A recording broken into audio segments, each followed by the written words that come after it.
It's me again, Filipino Reaction. Okay, eto na naman tayo mga kaibigan. Update kay Kibuloy na bagong sumbong na sexual abuse versus Pastor Apollo Kibuloy. Nakitaan umano ng PNP. Ibig sabihin dito, si Kibuloy ay may panibagong sexual abuse na nagreklamo sa kanya.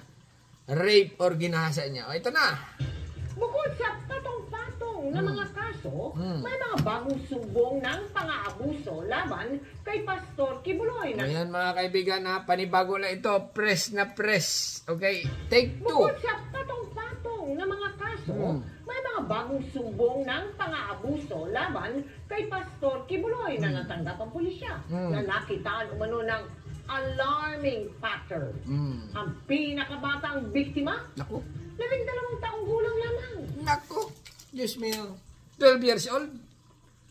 Totoo ba itong narinig ko? 12 years old? Panibagong biktima ni Kibuloy? Alarming pattern.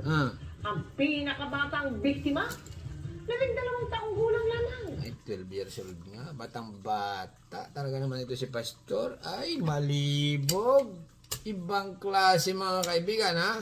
Akala ko ba naman matatandang babae lang or mga dalagang Pilipina lang ang pinapatulan ni mga dalagang Pilipin, mga dalagang edad lang. Okay, ang pinapatulan ni Pastor, yung pala naman ay pati batang-bata. 12 years old. Parang si Senior Aguila na rin ito, Pinakabatang biktima, 12 taong gulang lamang. Nakatutok live si Blue Generation. Ito mga kaibigan, ha, real news, live na live mula sa ABI-GMA. Yun? John, kumusta? Mel, habang nakakulong dito sa PNP Custodial Center, mukhang may panibagong dapat paghandaan si Pastor Apollo Kibuloy. May natuklasan daw kasi ang PNP ng mga bagong kaso ng sexual abuse sa mga batang biktima. Bata talaga. Nakakulong na. Nadagdagan pa. Nako. Kung sa basket ito, puno na. Punong-puno na. Ha? Ngayon, umaawas pa.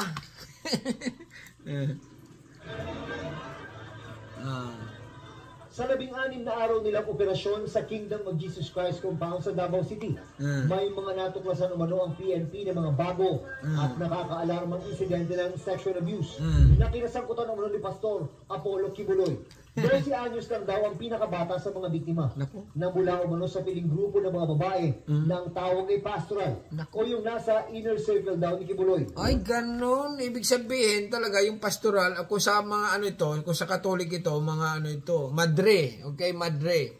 Kaya lang dito kay Kibuloy ay pastoral. Kaya lang, ay purbata. Ha? Grabe ito, Kibuloy. Ibang klase kita pastor. O, MG ka. 12 years old. Dinali mo. Huwag ganun. Bagay, nangyari na. Ganun ka na. Nakakaalarmang insidente ng sexual abuse na kinasangkutan umano ni Pastor Apollo Kibuloy. 12 anyos lang daw ang pinakabata sa mga biktima na mula umano sa piling grupo ng mga babae ng tawag ay pastoral o yung nasa inner circle daw ni Kibuloy. Ayon kay PNP Chief Romel Francisco Marbil, ibinunyag umano ng mga biktima ang kanilang nakakakilabot na karanasan na nakitaan ng anyay alarming pattern ng pang-aabuso. Dagdag niya, masinsinang sinusuri ang mga ebidensya para matiyak na malakas ang kaso laban kay Kibuloy. Mismong mga magulang ng mga biktima umano ang nagsumbong sa mga pulis na nasa KOJC compound noong panahon ng operasyon. Ay, nako. Tunay ito mga kaibigan. Ha? Kasi nga, banat dito ni pastoral ni Kibuloy yan. Sasabihin ni Kibuloy dito, Ining pa tawag dyan. Nini, gusto mo bang pumunta sa langit? Di ba? Sasabihin naman ng bata, opo ang sagot niyan. Kasi 12 years old lang. Opo, pastor. Halika sa kwarto. Ganon yan eh. Masahihin mo ako. Pastor, bata pa ako, hindi pa ako marunong magmasahe. Gusto mo ba talagang pumunta sa langit pag ikaw ay natodas? Halika, ganon. Ayun na, doon na, nagsimula. Continue lang. They were also victimized by Pastor Kibuloy, allegedly. Inabuso din daw, allegedly. Ayon sa abogado ni Kibuloy, Pag sinabi ang inabuso mga kaibigan, ginahasa yan, maliwanag ha. ginahasa ni Pastor. Si Attorney Israelito Torion, hindi pa siya magkukomento sa mga aligasyon dahil wala pang malinaw na detalye na ibabahagi sa kanila. Sakaling manaig ang utos ng Quezon City RTC Branch 106 kung saan may kasong child and sexual abuse sina Kibuloy. Ito ang magiging kulungan sa Quezon City Jail ng Pastor at kapwa-akusadong si Crescente, Canada. Ganda ng kulungan ni Kibuloy, bagong pintura. Kaya lang, mainit siguro dito sa kulungan.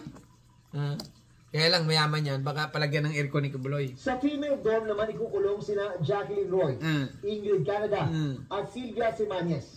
Depende sa security assessment kung ihahalo ba sila sa ibang PDL o persons deprived of liberty. Kung dapat si Kibuloy isama-sama na doon sa no, para hindi special treatment. O kasi nga nangyayari dito parang special isulo lang sila na ikukulong sa mga ganyan, di ba? Makita mo ngayon yung kulungan doon sa Quezon City, yung iba nakasabit na dapat ganun ikulong si Kibuloy kung talagang patas. Diyan, isama nyo na yan, basta bantayan lang. Di ba? Kasi nga, pag sila lang, solo lang, paka-special pa. Mamaya si Kibuloy, di hatid-hatid na pangalan ng merinda pa dyan. Di ba? Baka di aircon pa ang mangyayari dyan. Maluwag Sila-sila lang.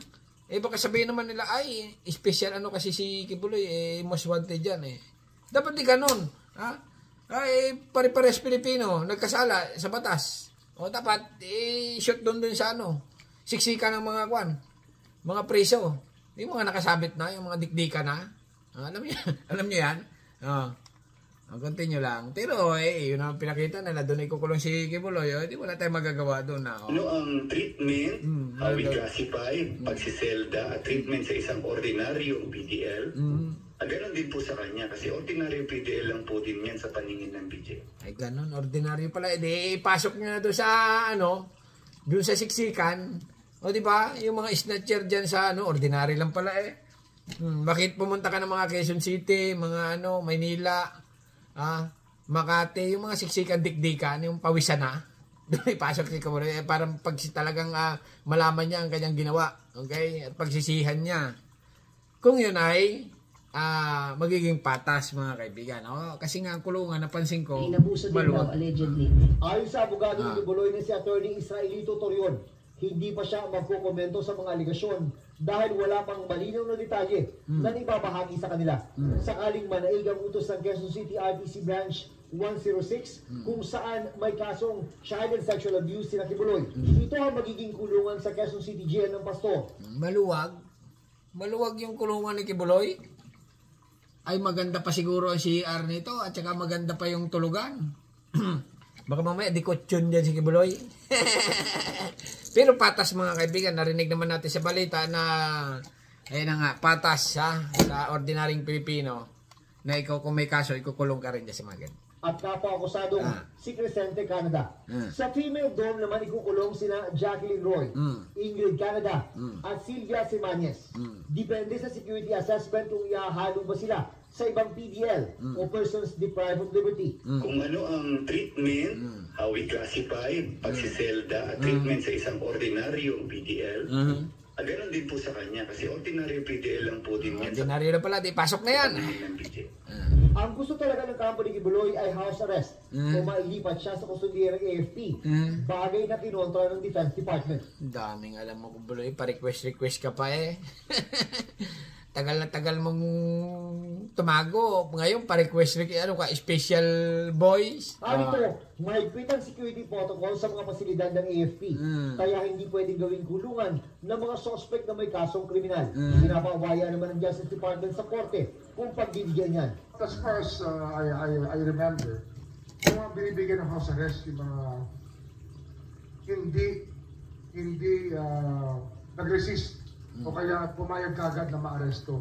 Sa ngayon, mananatili muna si Kibuloy at mga kapwa-akusado sa PNP Custodial Center dahil sa mosyon ng PNP. May utos din kasi ang Pasig RTC Branch 159 na iharap ang mga akusado sa arraignment doon sa Biyernes para sa hiwalay ng kasong qualified human trafficking na non-bailable. Pinaghahandaan na ng PNP ang seguridad para dyan at pagsusuotin ng mga akusado ng bulletproof vest. Ang QCRTC naman ay via video conference ang kanilang arraignment sa araw din yun.